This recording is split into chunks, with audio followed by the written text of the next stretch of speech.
الحمد لله نحمده ونستعينه ونستغفره ونؤمن به ونتوكل عليه ونعوذ بالله من شرور أنفسنا من يهده الله فلا مضل له ومن يضلله فلا هادي له ونشهد أن لا إله إلا الله وحده لا شريك له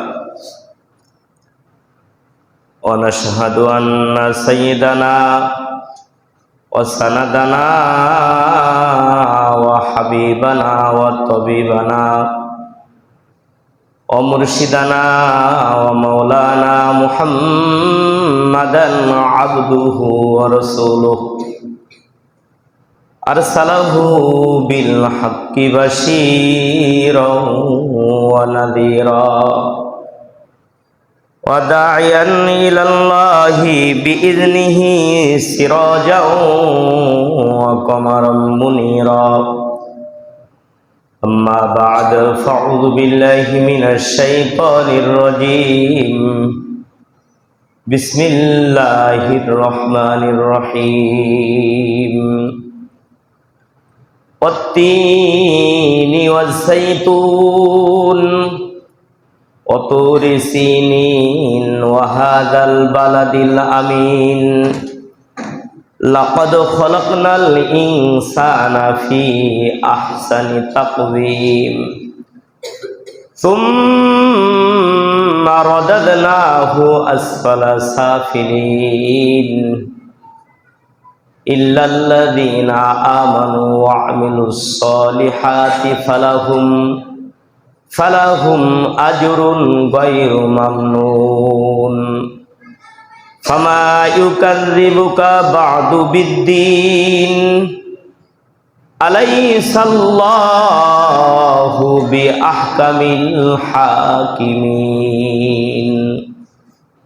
وقال تعالى إن الله ملائكته يصلون على النبي يا أيها الذين آمنوا صلوا عليه وسلموا تسليما اللهم صل على محمد وعلى آل محمد كما صليت على إبراهيم وعلى آل إبراهيم إنك حميد مجيد اللهم بارك على محمد وعلى آل محمد كما باركت على إبراهيم وعلى آل إبراهيم إنك حميد مجيد بلغ العلا بكماله كشف الدجى بجماله حسنت جميع خصاله صلوا عليه وآله بلغ العلا بكماله كشف الدجى بجماله حسنت جميع خصاله صلوا عليه وآله سبحانك لا علم لنا إلا ما علمتنا إنك أنت العليم الحكيم وسبحانك فاحملنا إلا ما فهمتنا إنك أنت الجواد الكريم رب اشرح لي صدري ويسر لي أمري واحلل عقدة من لساني ইয়াফকাহু কওলি, জিকির করি লা ইলাহা ইল্লাল্লাহ, লা ইলাহা ইল্লাল্লাহ,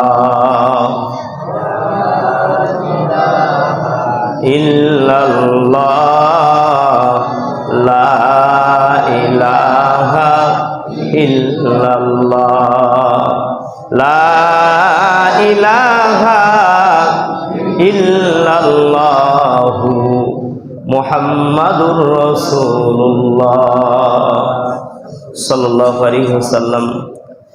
আল্লাহ রব্বুল ইজ্জতের দরবারে লাখ কোটি শুকর যে মহান মালিক আমাদেরকে বড় ভালোবেসে মোহাব্বত করে পবিত্র জুমার দিন জুমার নামাজ আদায় করবার লক্ষ্যে আল্লাহর ঘর মসজিদে আল্লাহ তাআলা আমাদেরকে নিয়ে আসছেন। এই জন্য সে মহান মালিকের দরবারে দিল থেকে শুকর আদায় করি, সকলে পড়ি আলহামদুলিল্লাহ। আমার ভাইরা, কুরআন হাকিমের একটি সূরা আপনাদের সামনে তেলাওয়াত করেছি, সূরাতুত তিন। এই সূরাতুত তিনে ৮টি আয়াত আছে। ৮টি আয়াতে আল্লাহ তাআলা দুইটি বিষয়ের পরে এই ৮টি আয়াত আল্লাহ তাআলার বাণী। ৮টি আয়াতের ভিতরে দুটো বিষয় আলোচনা করা হয়েছে। একটা বিষয় হলো আল্লাহ তাআলা সৃষ্টি জগতের ভিতরে মানুষ জাতিকে সবথেকে সুন্দর করে বানিয়েছেন, এই একটা বিষয়। আর একটা বিষয় হলো আল্লাহ তাআলা এই সুন্দর কেন বানালেন, এর কারণ কি। এই দুইটা বিষয়ের আলোচনা এই ৮টি আয়াতের ভিতরে হবে। আমাদের হাতে যে সময় আছে এই সময়ের ভিতরে সব আলোচনা আজকে হবে না, তবে সূরা ৩-এর তাফসীর আমি গত ২ দিন ধরে সূরা ৩-এর তাফসীর দেখতেছি, তো তার কিছু অংশ আজকে আলোচনা হবে, এরপরে আগামী সপ্তাহে হবে, আর আগামী সপ্তাহে, এইভাবে ইনশাআল্লাহ সূরাতুত ৩ শেষ হবে। তো আল্লাহ তাআলা এই সূরা ৩ আল্লাহ তাআলা নাজিল করলেন। মানুষ সুন্দর, এই সুন্দর জিনিসটা বুঝাইতে যে আল্লাহ তাআলা দেখবেন দুনিয়াতেও মানুষ কোনো কথার ওজন বাড়ানোর জন্য কসম খায়। কসম খেয়ে যদি কোনো কথা বলা হয় ওই কথাটার ওজন বেড়ে যায়। দেখেন না, মানুষ আল্লাহর কসম খায়, মা বাপের কসম খায়, সন্তানের কসম খায়, কোনো দামি জিনিসের কসম খায়, কোনো বেদামি জিনিসের কসম কিন্তু পৃথিবীর কোনো মানুষ খায় না। খায় বলেন? আজ পর্যন্ত শুনেছেন কারো কাছে যে জুতার কসম? শুনছেন? জুতা পালিশের কসম শুনছেন? এরকম কসম খায় না। মানুষের সাথে ঝগড়া লাগছে তো চল মসজিদে যাই, তুই মসজিদে উঠে বলবি, কথা ঠিক কিনা? কারণ মসজিদকে মানুষ বড় মনে করে। তো যে কোনো কথা তার ওজনটা বাড়ানোর জন্য কসম খায়। আল্লাহ তাআলাও কসম খাইলেন। আপনারা মনে করতে পারেন হুজুর আল্লাহর কথা কি এমনি দাম না? আল্লাহর কথা তো এমনিই দামি। আল্লাহ তাআলার প্রত্যেকটা কথাই দামি, এরপরেও আল্লাহ তাআলা কসম খেয়েছেন। বুঝাইতে চেয়েছেন কি যে মানুষ সুন্দর, মানুষ সুন্দর, এই কথাটা বোঝানোর জন্য আল্লাহ তাআলা 3টা আয়াতের ভিতরে 4টা কসম খাইছে। 3টা আয়াত, ওয়াত-তিনি ওয়াজ-যাইতুন একটা আয়াত, ওয়াতুরি সিনিন আরেকটা আয়াত, ওয়াহাযাল বালাদিল আমিন আরেকটা আয়াত। এই 3টা আয়াতের ভিতরে আল্লাহ 4টে জিনিসের কসম খেয়েছেন। কসম খেয়ে বলে লাকাদ খলাকনাল ইনসানা ফি আহসানি তাকওয়িম। এই লাকাদ শব্দটা এনে আল্লাহ তাআলা আরো তাকিদ করে দিয়েছেন যে নিশ্চয়ই আমি মানুষ জাতিকে সৃষ্টি জগতের সবথেকে সুন্দর করে সৃষ্টি করেছি। সুবহানাল্লাহ বলেন, সবথেকে সুন্দর। তো আমার ভাইরা, এই যে চারটে জিনিসের কসম খেয়েছেন, একটা হলো তিন একটা ফলের নাম, আয-যাইতুন এটাও একটা ফলের নাম। এই দুইটা ফল, কিন্তু ফল দুটো এমন দামির দামি ফল, জমিনে যা কিছু উৎপাদন হয়, মুফাসসিরিনে হযরত লিখেছেন যে পৃথিবীর জমিনে যা কিছু উৎপন্ন হয় এটা দুই শ্রেণীর হয়। একটা হলো হয়তো তরল জাতীয় হয়, আর একটা বীজ জাতীয় হয়। বীজ জাতীয় থেকে দুনিয়ার মানুষের খাবারের ব্যবস্থাপনা হয়, গম বলেন, চাউল বলেন, যেটা বলেন, এটা বীজ জাতীয়। আর আরেকটা হয় তরল, সেটা তেল জাতীয়। পৃথিবীর মানুষের সব থেকে প্রয়োজন যেটা, একটা বীজ জাতীয় ফল, আর একটা হলো তরল জাতীয় তেল জাতীয় ফল। দুইটাই মানুষের প্রয়োজন। এই দুইটা জিনিস ফলের ভিতরে, এই দুইটা জিনিস সব থেকে শ্রেষ্ঠ, সর্দার। মুফাসসিরিনে হযরত লেখেন তিন আর যাইতুন, এই দুইটা জিনিস, এই দুইটা ফল হলো সমস্ত ফলদের সর্দার। সুবহানাল্লাহ বলেন। আল্লাহ তাআলা জমিনের উপরে উৎপাদন যত ফসল হবে, এই ফসলের দুই সর্দারের কসম আল্লাহ তাআলা খেলেন। এরপর আল্লাহ তাআলা তুরে সায়না পর্বত, এমন এক দামি পাহাড়, পাহাড়ে তুর, পৃথিবীতে যত পাহাড় আছে সব থেকে দামি পাহাড়ের নাম হলো পাহাড়ে তুর। কেন দামি? দামি এই কারণে, পয়গম্বর মুসা আলাইহিস সালাতু ওয়াস সালাম এই পাহাড়ে তুরের উপরে দাঁড়িয়ে আল্লাহ তাআলার সাথে কথা বলতেন। সুবহানাল্লাহ বলেন। আল্লাহ তাআলার সাথে যে সাক্ষাৎ হয়েছে, আল্লাহর নূরের তাজাল্লি এই পাহাড়ের পরে পড়ে ওই পাহাড় পুড়ে সুরমা হয়ে গেছে। সুবহানাল্লাহ বলেন। যার কারণে ওই পাহাড় দামি পাহাড় হয়ে গেছে। দামি জায়গা, অনেক দামি জায়গা পাহাড়ে তুর। আল্লাহ তাআলা এই তুর পর্বতের কসম খাইছেন। আর একটা কসম খাইছেন, ওয়াহাজাল বালাদিল আমিন। এই বালাদিল আমিনকে, এটাকে মক্কা শহর বলা হয়েছে। মুফাসসিরিনে হযরত লেখেন যেটা হচ্ছে মক্কা নগরী, পৃথিবীর সব থেকে একটা দামি জায়গা মক্কাতুল মুকাররমা, যে জায়গায় আল্লাহর ঘর রয়েছে। আল্লাহর ঘর রয়েছে, যে মক্কা নগরীর আল্লাহর ঘরের কে সামনে রেখে নামাজ আদায় করলো, প্রতি রাকাতে 1,00,000 রাকাতের নেকি মিলে যায়। প্রত্যেক রাকাতে রাকাতে 1,00,000 রাকাতের নেকি সে পেয়ে যায়। এমন একটা শহর মক্কা নগরী। আল্লাহ তাআলা এই মক্কা নগরীর কসম খাইলেন। এই চারটা কসম খেয়ে আল্লাহ তাআলা বললেন যে জগতের সব থেকে সুন্দর আমি মানুষকে বানিয়েছি, সব থেকে জগৎ সুন্দরী। অবাজান, প্রতিযোগিতা, সুন্দরের প্রতিযোগিতা দেখবেন সব সময় চলে। কারো ঘরে যদি দুইটা বউ ছেলে থাকে আর দুইটা বৌমা নিয়ে আসলেও এই দুই বৌমার ভিতরে প্রতিযোগিতা করে। আপনি নিজে না করলেও আপনার বাড়ির আশেপাশে যারা আছে তারাও বলে যে অমুকের দুইটা বউ, এইটা এইরকম আর ওইটা এরকম, ওইটা একটু বেশি ভালো। কথা ঠিক কিনা? দেখবেন এরপরে পাড়ার আলোচনা চায়ের দোকানে হয়। পাড়ার সুন্দরীর প্রতিযোগিতা চায়ের দোকানে চলতে থাকে। মানুষ এরকম বলে ফেলে যে ও ল্যাংড়া হইলে কি হবে, ওর বউ দেখছোস, এই পাড়ার সেরা বউ, সেরা সুন্দরী। সুন্দরীর প্রতিযোগিতা চায়ের দোকানেও চলে।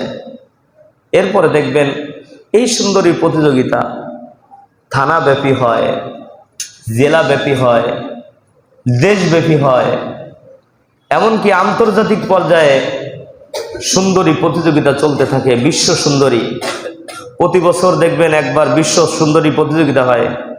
এই প্রতিযোগিতায় কারা বিশ্ব সুন্দরী, এদের ছবিও পেপার পত্রিকায় চলে আসে, পেপার পত্রিকায় ছাপানো হয়।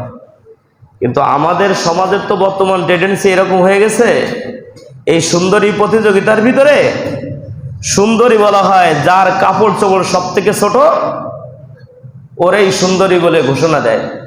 বিশ্বাস না হলে পেপার দেখেন, এই যেগুলো বিশ্ব সুন্দরী হয় এগুলোর কাপড় চোপড় দেখছেন? কোন সভ্য মানুষ না এই ছবির দিকে তাকাইতে পারে না, কথা ঠিক কিনা? এদেরকে বিশ্ব সুন্দরী বলে, বিশ্ব সুন্দরী। এরা বিশ্ব সুন্দরী, এরা বলে বিশ্ব সুন্দরী।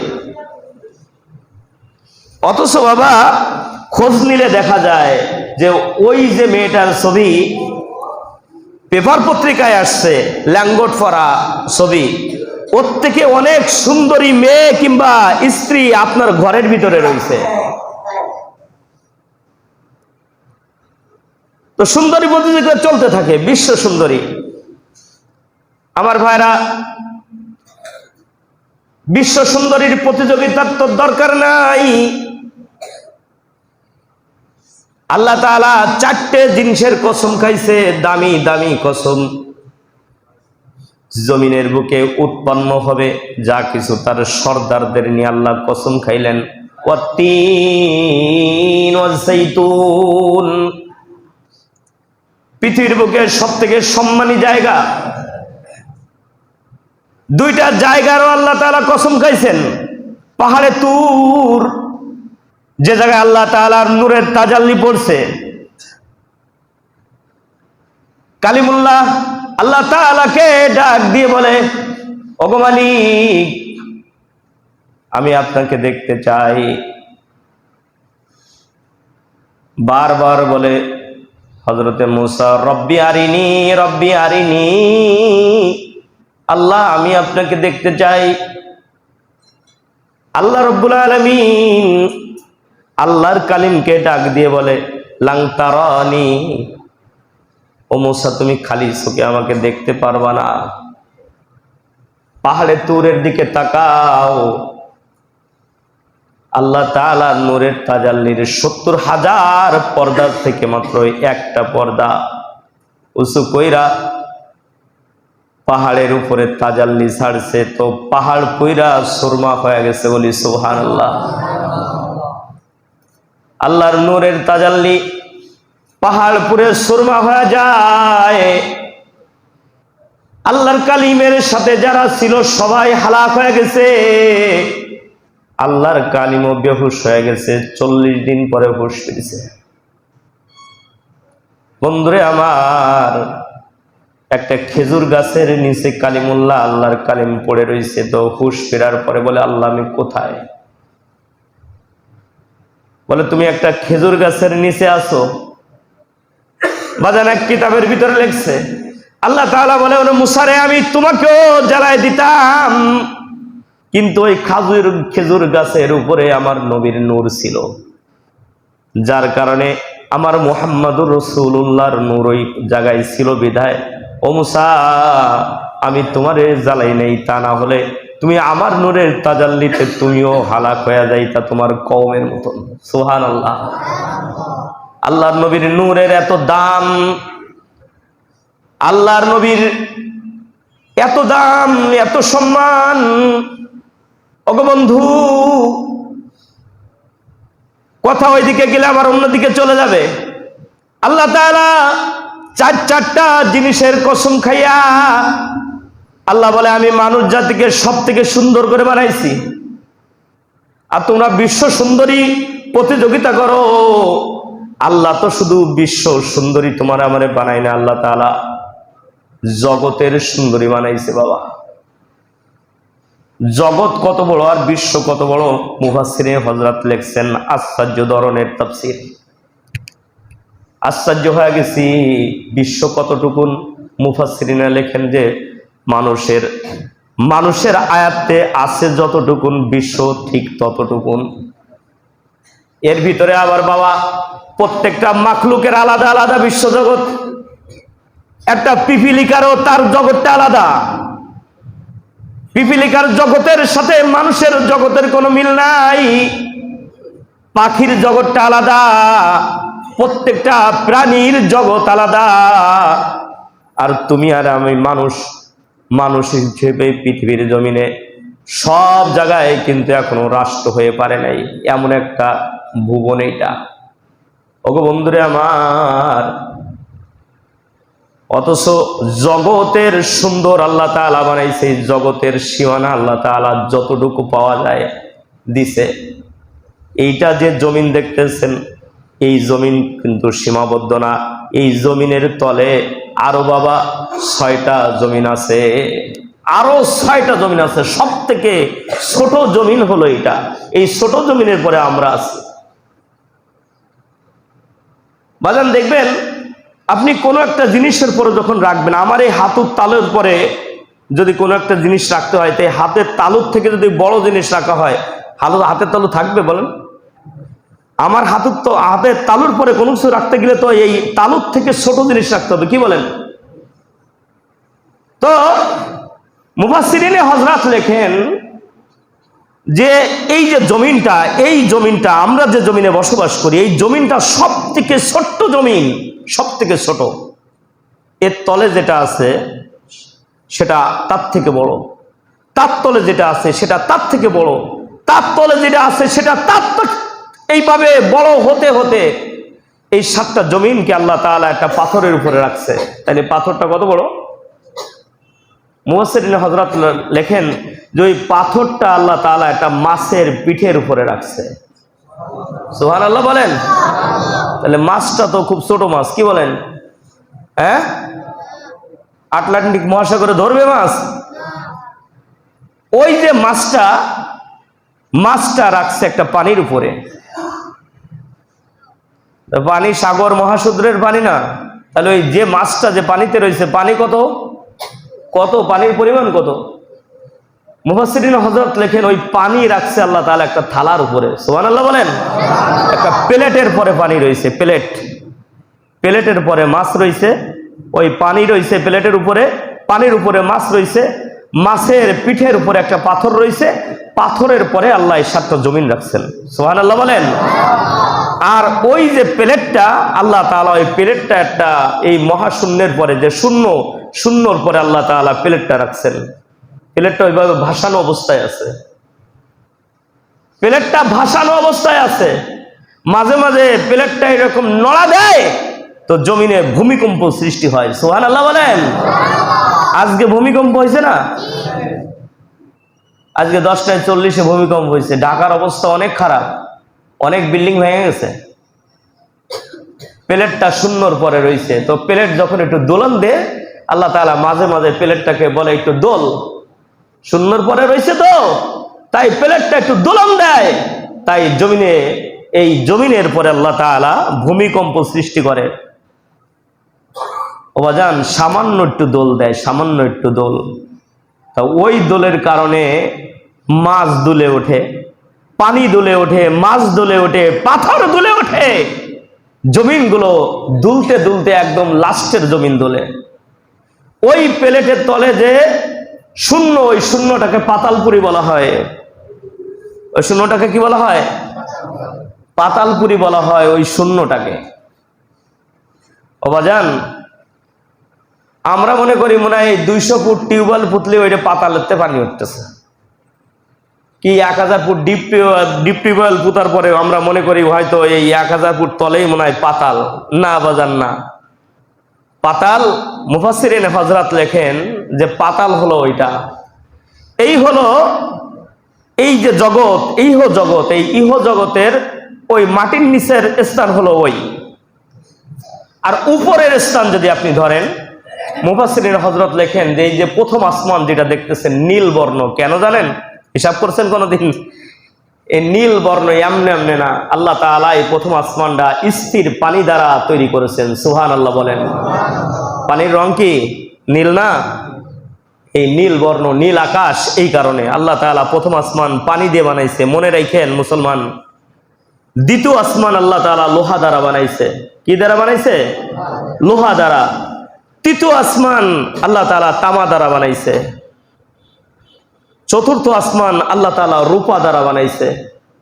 পঞ্চম আসমান আল্লাহ তাআলা স্বর্ণ দ্বারা বানাইছে। ষষ্ঠ আসমান আল্লাহ তাআলা ইয়াকুত পাথর দিয়ে বানাইছে। সপ্তম আসমান আল্লাহ তাআলা নূর দ্বারা বানাইছে। এই সপ্তম আসমান থেকে সিদরাতুল মুনতাহা, প্রথম আসমান থেকে সপ্তম আসমান পর্যন্ত যত দূরত্ব, আর সপ্তম আসমান থেকে সিদরাতুল মুনতাহা তত দূরত্ব, ওই সিদরাতুল মুনতাহা পর্যন্ত এই ইহ জগতের, এই যে ইহ জগৎ, এই ইহ জগতের সীমানা হলো ওই সিদরাতুল মুনতাহার থেকে ওই পাতালপুরি পর্যন্ত। সুবহানাল্লাহ বলেন। আল্লাহ এই ইহ জগৎ, এই যে জগৎ, এই জগতের সব থেকে সুন্দর করে আল্লাহ তাআলা মানুষ বানাইছে। তাহলে যারা এই বিশ্ব সুন্দরীর এই যে গণনা করে, তাহলে এদের এই গণনা ভুল কিনা বলেন? আল্লাহ বলে বিশ্ব সুন্দরী তোকে তো বানাই নাই, আমি মানুষ জাতিকে বানাইছি জগতের সুন্দর, জগৎ সুন্দরী। এটা হলো ইহ জগৎ। এই ইহ জগতে আল্লাহ তাআলা আপনাকে আমাকে সুন্দর করে বানাইছে। এই ইহ জগতের ভিতরে সূর্য আছে কিনা? আছে। চন্দ্র আছে। মাটির নিচে স্বর্ণের খনি, রূপার খনি, কত ধরনের দামি দামি খনি, হীরার খনি, মুক্তার খনি মাটির নিচে আছে। এই স্বর্ণের থেকে, মুক্তার থেকে, ইয়াকুতির থেকে, তামান্না পাথর থেকে, সব কিছুর থেকে দামি বানাইছে মানুষকে। সব কিছুর থেকে দামি বানাইছে কাকে বলেন? মানুষ জাতিকে আল্লাহ তাআলা দামি বানাইছে, সুন্দর বানাইছে। অবাজান, পুরা পৃথিবীর মুখে আল্লাহ তাআলা চন্দ্র ঝুলায় রাখছে রাতের জন্য, ডিম লাইট, তাপনা আরামদায়ক, দেখতেও কত সুন্দর। সূর্যটাকে আল্লাহ তাআলা হেডলাইট বানাই দিয়েছে। জমিনের বুকে সকাল বেলায় যখন সূর্য উদিত হয় সবকিছু দেখা যায়, কিন্তু এই সূর্যের থেকেও মানুষ সুন্দর। আপনি মনে করতে পারেন হুজুর সূর্যের আলোতে তো সবাই আলোকিত হয়ে যায়, কিন্তু রাত্রে বেলায় হোক আর দিনের বেলায় হোক, ঘরের ভিতরে যদি লাইট মাইট অফ করে, জানলা দরজা বন্ধ করে পৃথিবীর যত বড় সুন্দর মানুষ দেখা যাক না কেন, ওই সাদা চামড়ার দেশের মানুষ ডোনাল্ড ট্রাম্পকে যদি ঘরের ভিতরে দেওয়া হয়, লাইট ছাড়া দেখা যাবে? বলেন, লাইট ছাড়া দেখা যাবে? তারে লাইট ছাড়া তো দেখা যাবে না। কিন্তু আজান ঘোষণা দিয়েছেন কে বলেন? আল্লাহ ঘোষণা দিয়েছেন, ওয়াত্তিন ওয়াজ-যাইতুন ওয়াতুরি সিনিন ওয়া হাযাল বালাদিল আমিন লাকাদ খালাকনাল ইনসানা ফি আহসানি তাকওয়িম। আল্লাহ তাআলা বড় আদর করে বলে, পৃথিবীর সূর্য বলো, চন্দ্র বলো, যা কিছু বলো না কেন, আমি কসম খেয়ে বললাম, কথাটার করে ওজন বাড়ানোর জন্য আল্লাহ চারটা কসম খেয়ে আল্লাহ তাআলা বলে, আমি মানব জাতিকে সব থেকে সুন্দর করে বানাইছি। এর থেকে সুন্দর আর কেউ নাই। বাবার ইমাম আবু হানিফা রহমতুল্লাহ আলাইহির জামানায় একজন তার বিবিকে নিয়ে, নতুন বউ, একদম নতুন বিবাহ করে নিয়ে আসছে। নতুন বউকে একটু পুরুষেরা একটু বেশি ভালোবাসে দেখবেন। স্ত্রীকে নিয়ে চন্দ্রের রাত্রে দুইজন গল্প করতে করতে স্বামী বলে ফেলছে, আকাশের চন্দ্রের থেকেও তুমি সুন্দর, তা না হলে তুমি তালাক। কথাটা বলার সাথে সাথে মহিলা দিনদার ছিল, সাথে সাথে স্বামীর থেকে চলে গেছে। বলে, কি বলো তুমি, চন্দ্রের থেকে কি আমি কখনো সুন্দর হতে পারি নাকি? আমি তোমার কাছে আর থাকবো না, আমি তো তালাক হয়ে গেছি। চলে গেছে। এখন আল্লাহর বান্দা শুধু কাঁদতেছে। ভাত খাওয়া নাই, কোনো খাওয়া নাই, ঘুম নাই, কোনো কিছু নাই। পরের দিন সকালবেলায় নোমান ইবনে সাবিত, আপনার আমার সকলের ইমাম, ইমামে আবু হানিফার কাছে আসছে। আয়েশা বলে, ওগো ইমাম, আমি এমন সুন্দর এক মেয়ে বিবাহ করছি, আমার মনের মতন, আমি যেমনটি চাইছিলাম তেমনটি হয়েছে, কিন্তু আমার এক কথার কারণে আমার স্ত্রী তালাক হয়ে গেছে। আমার স্ত্রীকে যদি আপনি ফেরানোর ব্যবস্থা না করেন, আমার এই জীবন আর আমি আর রাখবো না। ইমামে আবু হানিফা বলে, কি হয়েছে আমার সাথে খুলে বলো। ইমামে আবু হানিফা রহমতুল্লাহি আলাইহি শুনছে, শুনে বলে, তোমার স্ত্রী তালাক হয় নাই, যাও তুমি বাড়ি চলে যাও। স্ত্রী তালাক হয় নাই, স্ত্রীকে যে বলে কে বলছে তালাক হয়েছে, আয় ঘরে আয়, এই তালাক হয় নাই। বলে কিসের তালাক হয় নাই? অন্যান্য আলেমরা সবাই ফতোয়া দিয়ে দিচ্ছে তালাক পড়ে গেছে। বাহাজ ডাকছে, বাহাজ ডাকার পরে ওলামায়ে কিরাম স্টেজে, ইমামে আবু হানিফা আসতেছে। আসতে আসতে সন্ধ্যা হয়ে গেছে, দুপুর বেলায় বাহাজ। বাজান জোহরের নামাজে যেহেতু কিরাত জোরে পড়া যায় না, আসরের নামাজেও কিরাত জোরে পড়া যায় না, মাগরিবের টাইমে ইমামে আবু হানিফা ঈশা হাজির হয়ে গেছে, নামাজের সময় হয়ে গেছে। ইমামে আবু হানিফাকে সবাই ইমামতি করার জন্য সামনে দিছে। ওই মাগরিবের নামাজের ভিতরে উনি প্রথম রাকাতে সূরা ৩ তেলাওয়াত করেছে। সূরা ৩ তেলাওয়াত করে যখন বসছে, বলে বসাবসি কি করব, উত্তর তো নামাজের ভিতরে দিয়ে দিছি, যদি এলেম থাকে সবাই ভালো করে এটা বুঝে নাও। সবাই ইমামে আবু হানিফাকে ধরে, বলো গো ইমাম, বলে যান না, একটু বলে যান। বলে আমি কি বলবো, আমার আল্লাহ বলে ওয়াত্তিন ওয়াসাইতুন ওয়াতুরি সিনিন ওয়াহাদাল বালাদিল আমিন। আল্লাহ চারটা কসম খেয়ে বলে মানুষ জাতিকে আল্লাহ তাআলা ইহ জগতের ভিতরে যা কিছু আছে সবকিছুর থেকে সুন্দর করে বানাইছে। আল্লাহর কথা তোমরা মানো কিনা? বলে হ্যাঁ আল্লাহর কথা তো মানি। বলে আল্লাহ কসম খেয়ে বলছে, তাইলে বলো ইহ জগতের ভিতরে চন্দ্র আছে কিনা? বলে হ্যাঁ আছে তো।